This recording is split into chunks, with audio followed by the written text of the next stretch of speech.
What a terrible stop in the middle of that video, right? We're learning. I mean, we're getting there. And to tell you the honest truth, I kept running out of memory because I never delete anything. So I just deleted like all sorts of stuff that I probably should have deleted a year ago. We won't lose you again, but trust that we're going to do these videos more. We're going to get better at it.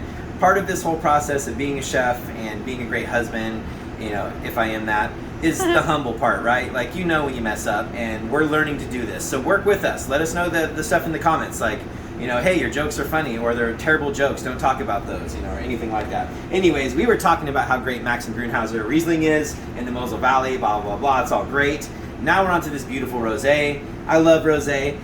This is cool. I'm gonna butcher this name, that's okay. Thibaude Bourguignon.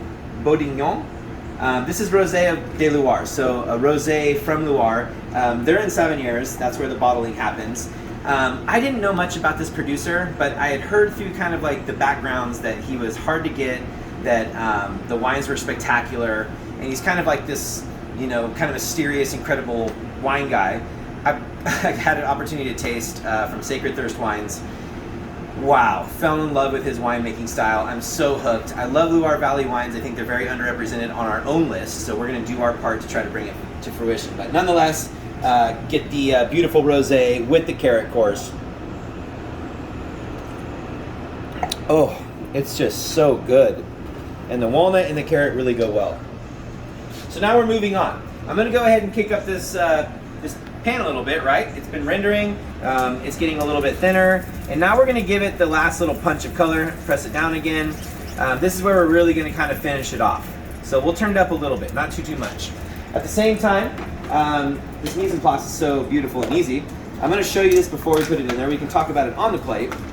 But you have a little fennel salad. That's going to need some lemon.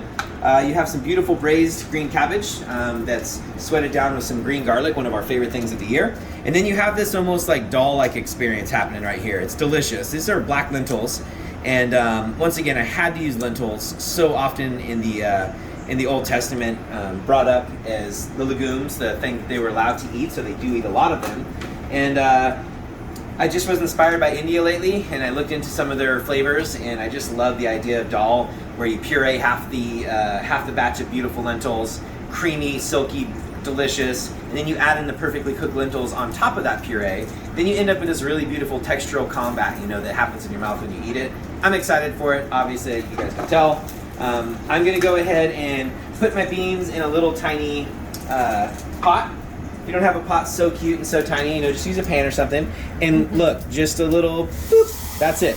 You don't want to do too much because then you have watery lentils. Nobody wants watery lentils. I'm just gonna go ahead and break this up gently. Remember, you have those whole lentils, you don't want to break them up. But you do want to kind of break this down so that it heats up properly. You don't want it dry, you don't want it crispy. You can add a little bit more stock if you need to, so just watch it, okay? Now, I'm gonna grab my other tiny pan. I wish Tiny Chef would come in our camera. Here we go. I'm gonna put that green cabbage in there. We're gonna hit that up once again, just a little bit of liquid to kind of get it going. We're just heating that up. We're gonna put that on our faux French top, so kind of fun. If you have one of these cast irons, flip it upside down, put other pans on it when you want to like warm things up slowly or be very specific with your heat. It's really fun. So we love to give you these containers because they're so convenient to plate with, you know, or whatever else. Even like the salad here, you can just take your lemon and just give it a little squeezy. Maybe a little bit of kosher salt. I mean, come on, it's an Old Testament book. You gotta be kosher with it. Little salt. Whoa! Look at that. Saved it. Hopefully you save it. Some's on the ground. I'm not gonna lie. Anyways, season it up. Don't drop it on the ground like I just did. And we're gonna come back to our lamb now. Remember that the heat has gone up intensity-wise, so we're getting good color right now. Now we're just gonna, you can hear very light sizzling. That's perfect. Not too hot. Let's get over here and get a smooth out these lentils just a little bit. Oh yeah, they're getting nice and creamy. That's what we're looking for. Just hot. That's all we need. Nothing more. You don't want your cabbage to dry out either. So I'm going to pull that off the heat. It's already hot. Don't have to worry about it. This thing is kind of popping right now. This is great. I'm going to flip it over in a little bit here. I'm going to add some butter. So you'll need a little pat of butter. We're going to spoon that over the top of the skin to really enhance the flavor. Cool thing about Locales, we always have these huge things of butter all over the place. What kind of butter do you use? We use Petaluma Creamery for our cultured butter, so it's a little funky. That's what we like. We think the flavor is amazing. But man, is it just delicious. Tastes different, smells different. It's just different. All right, now we're gonna go ahead and flip this guy over. As you can see, the skin is very crispy. And we're just gonna slowly spoon this. Remember that the hot oil is actually making the temperature of the butter be able to go higher without burning. And we're just going to spoon this over for a while. I mean, it's kind of like a steak, so you want to make sure it's cooked nicely, but not too much. Remember that it's cooking from the bottom now as well, and on all sides. It's going to be fast. That's why the spooning process really works. You can see the skin getting very, very crispy, puffing up a little bit. Really excited. Oh man. Guys, I wish you could smell this. Seriously, it smells really yummy. All right, I think we're probably good. I want like a medium rare on this. I don't want much more. So this is looking really nice. I'm gonna go ahead and turn my heat fully off, and we'll pick it up and bring it over. Now I'm gonna go ahead and lay this down on my towel. You want it to rest, right? We're gonna be pushing for the video here, but you want this to rest. Let it sit for a couple of minutes. Let it really like soak in all of its flavors. Right now it's very tight. I would think like, oh no, I overcooked it. But don't worry, it's just very tight. The muscles are completely tensed up right now. You let this rest, it's gonna loosen back up. I know we didn't overcook this lamb. It's a very short process, right? So don't get worried when you feel this, but know that it's gonna feel nice and tight, and already you can feel it start to loosen up. This is a cool part of cooking, you know, when you know that, because I've thought I burned some stuff and I was so scared that I had just ruined a $75 filet mignon or something early on in my cooking career, and then, you know, went back to it a couple minutes later like you think that's going to help it or something, but it actually did. It wasn't overcooked. Not that I didn't overcook a lot of steaks, trust I did. Anyways, let me find a cool plate for this. Here we go. I kind of like this bowl plate for this. This is what we did the photo shoot. So we do photo shoots here on menu day, new menu day. Whole staff tastes all of the dishes, drinks the wine pairings with it. We tear it down, you know, what's not good, what doesn't work, does the wine pairing work, all these things. And then that way we know when we get it to you that it's going to be amazing. So that's, you know, it's a hard job tasting all this delicious food and wine, but someone's got to do it, you know? All right, here we go. We got some lentils. They're looking nice and creamy. They're not looking dried out. That's what we're looking for. Let's set those down. I'm going to kind of give that the base of my dish. It's also going to make things look ugly as you eat it. So just remember that. Put it at the bottom of your plate. If you put it on the top, it ain't going to look good. All right, now we have our beautiful cabbage. I'm going to kind of set that right here.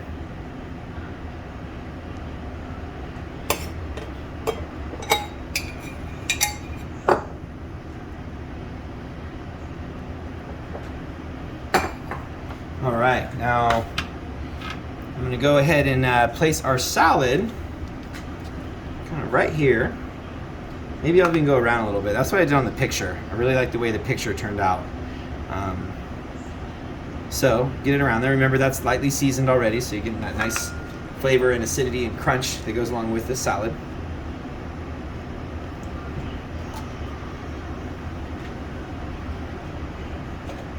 All right.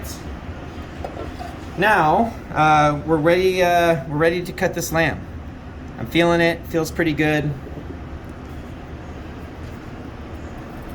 Crunchy, crunchy, crunchy skin. Really nicely cooked. Really beautiful. It's still bleeding a little heavy because we took it out of rest beforehand, but you can tell now if you don't want your plate to look bad, let it rest. So important. All right, so we got our lamb on there. If you have some beautiful Maldon salt, use it. If not, just use a nice little kosher salt, just a sprinkle, not too much. It's seasoned well, but that inner meat needs to have a little bit more. Then we're gonna go ahead and finish off with a couple pieces of this really crispy, beautifully fried green garlic. And voila, we have this beautiful little lamb dish. Remember, Martin Emmy from Cortland does the best lamb in the world. You can get it on his website, so please do that. Look it. I'm so sorry. I have to pound this wine again. Oh, it's so good. All right, here we go. Cool wine. I gotta wait because I know Jessica's gonna pound her wine too. She's trying to pretend like she's not. She's like, oh no, I'll sip it, but there you go. All right. Quick history lesson, then I'll let you go after dessert. I drag these things out, don't I? Agape. The word itself, there's no English translation. It's a perfect love. It's in the Bible. It's one of my favorite things to read about in the Bible. Perfect love. You don't need anything back. You don't expect anything. It's always love, no matter what. Your enemy, the worst person, all those things you love without question. That's agape. Little did I know it was going to be the perfect wine for my pairing. I really promise you that's how this came about. I didn't choose this because of that. But with this lamb and the green from the cabbage and the fennel and the richness of the lentils, a nice Beaujolais is perfect for that. This is a structured Beaujolais from Saint Amour. So northern region, a little bit cooler up there, so you get a little bit more structure in your fruit, a little bit less fruitiness, I would say. A little bit higher acidity, which is great for the lamb. And how beautiful is the label? How beautiful is the wine? How beautiful is the message of a perfect love, right? It's just amazing. So here we go. I really just wanted to drink that wine. It's so yummy. It's got those beautiful green notes that just really lend way to a very, very cool experience. With that being said, guys, we're into dessert. The only other time we're going to cook. It's a very simple dessert. This one is called the land of milk and honey. That's what was promised to the Jews after their 40-year trek through the wilderness, after being enslaved for all those years. Could you imagine, 40 years of wandering around as this massive group of people, having to feed themselves, having to find water, dealing with people that wanted to hurt them. Incredible story, incredible saga. And I really wanted to represent that. Israel, the land of milk and honey, as you guys know, has been war-torn for years. The battles never stop there. People are dying all the time. And without getting too heavy, we wanted to represent it as a dessert to showcase how beautiful and sweet the land of milk and honey should be right now. And hopefully people find peace in that area of the world. But nonetheless, here's our version of a really cool French toast. Pan Perdue, if you're fancy. I've got a black steel pan on here. I've got a little bit of oil. Get out your butter again. You're going to want some of that too to give it that beautiful brown color. And what we're going to do is we got our milk bread in here. This is Japanese milk bread made by Holly, our in-house baker and rad, awesome chick supreme. Here's a custard. It's got a lot of honey in this dessert. You might even think like too much honey, Chris, too much honey. Wait until you have the dish. It's so cool. So we're just going to literally pour this in there right on top of the slice. If you have two, it'll be one big slice, still cut for you though, and just pour it all over the top. And we were talking about how much to put in here, and yes, Sean, it's too much, so we'll scale it back down to 2 ounces. These are the fun things about this. So here we go. We're going to let that soak for just a little while. I got this cool bowl that I just absolutely love here, and we're going to go ahead and put our sauce down first. This is a nice creme anglaise, so we have a beautiful ice cream that we do here that's called burnt cream gelato, and people love it. You guys love that flavor. And we kind of made a creme anglaise, which is like a thickened ice cream base pretty much. And it's really delicious. And we're just gonna get that down onto the plate. It's velvety and smooth.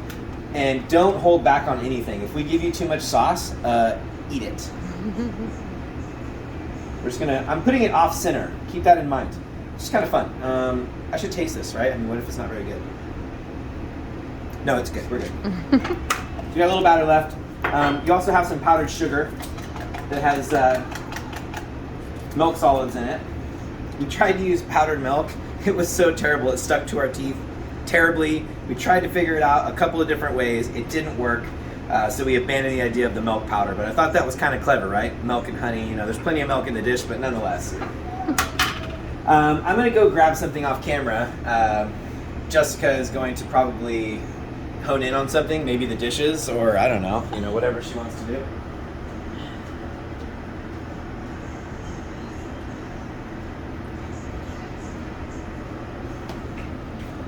All right, got my little strainer. If you got one of these little cool strainers, grab it, you know? Let's have some fun with it. I added that last minute, so I didn't put it in my mise en place list. I'm sorry.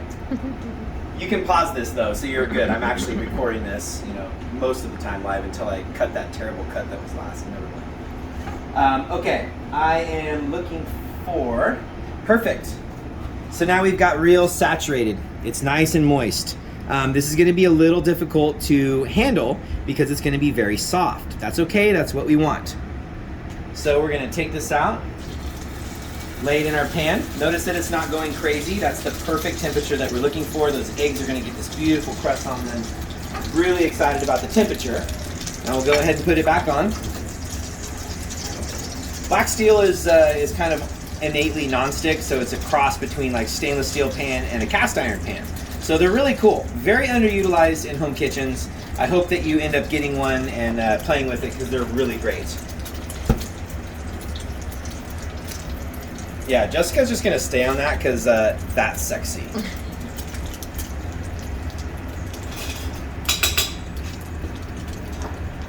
We can turn it up a little bit, but we don't want to make it too fast because if the eggs get too dark, it's not going to be good.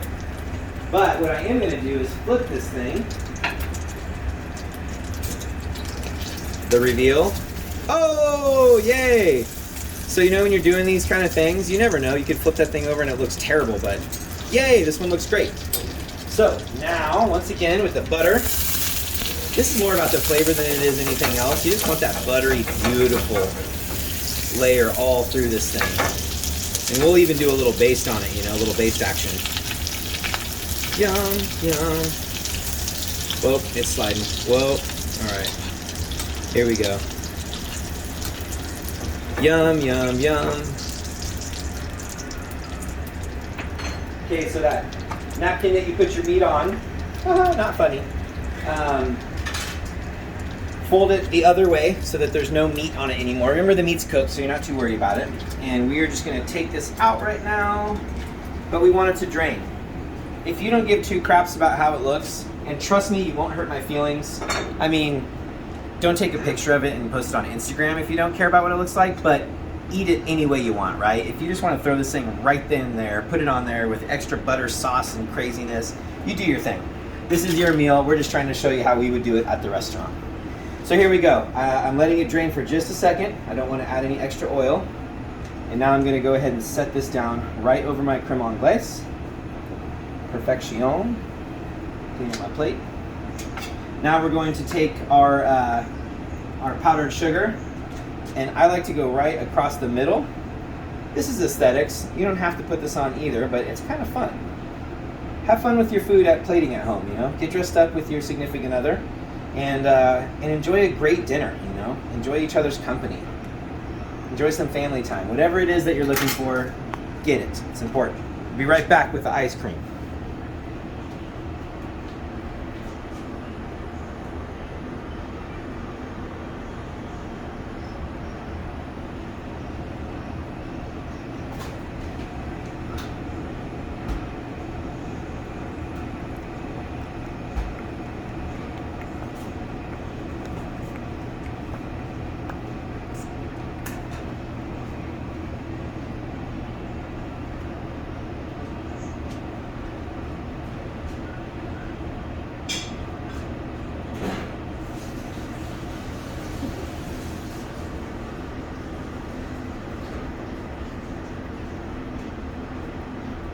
I'm not going to show it to you because you don't have to do anything but eat, but you have this incredible lightly grilled strawberry lemonade sorbet. It's ridiculous. You're going to love it. So fresh and beautiful. This is a honey ice cream. Once again, we wanted honey to be the star. We also didn't want honey to become cloyingly sweet. So we hope we've achieved that. Let us know. Once again, down in the comments below. And let us know if we hit the mark on balancing this beautiful flavor of honey in a way that still holds true to all the other flavors in here. That milk bread really does a lot of justice for the honey and the milk side of the dessert. Last thing, some nice, very crispy pieces of honeycomb. This is made with honey. This is not made with anything. There's some recipes for this kind of stuff with corn syrup. This is just honey and sugar and baking soda. but it gives you a really great crunchy texture, and it's such a delicious way to add texture to this dessert.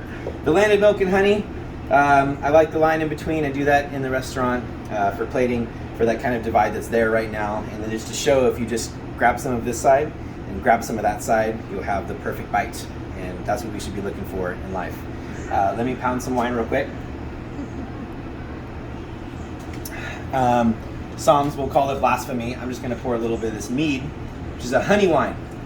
This was made in Indiana. Crazy, I never even knew there was a winery in Indiana. I know they produce wines in all 50 states, but look at that label.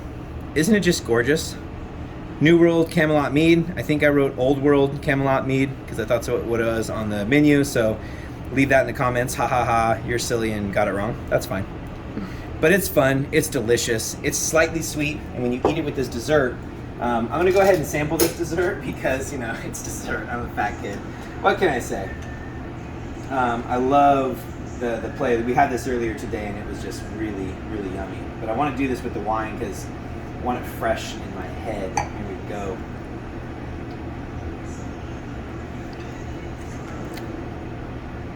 Here. Jess is going to take a bite real quick. She gets to get out front of the camera. Yay! My favorite place. I know.